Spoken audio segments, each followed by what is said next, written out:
నిర్మల్ జిల్లా బాసరలో శరన్నవరాత్రి వేడుకలు వైభవంగా కొనసాగుతున్నాయి.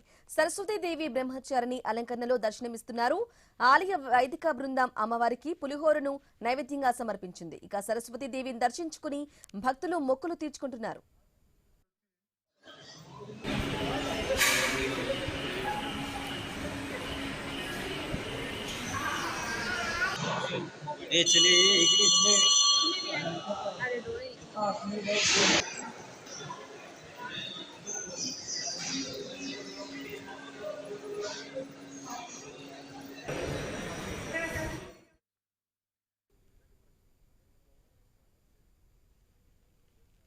వరంగల్ భద్రకాళి అమ్మవారి ఆలయంలో దేవీ నవరాత్రి ఉత్సవాలు కన్నుల పండువగా జరుగుతున్నాయి. అన్నపూర్ణగా కొలువు తీరిన అమ్మవారిని దర్శించుకోవడానికి భక్తులు పోటెత్తారు. అన్నపూర్ణ అలంకరణలో ఉన్న అమ్మవారిని దర్శించుకుని మొక్కులు చెల్లించుకుంటే అన్నపానీయాలకు లోటు ఉండదని అర్చకులు తెలిపారు. ఉదయం అమ్మవారికి మకర వాహన సేవ, సాయంత్రం చంద్రప్రభ వాహన సేవ నిర్వహించనున్నారు.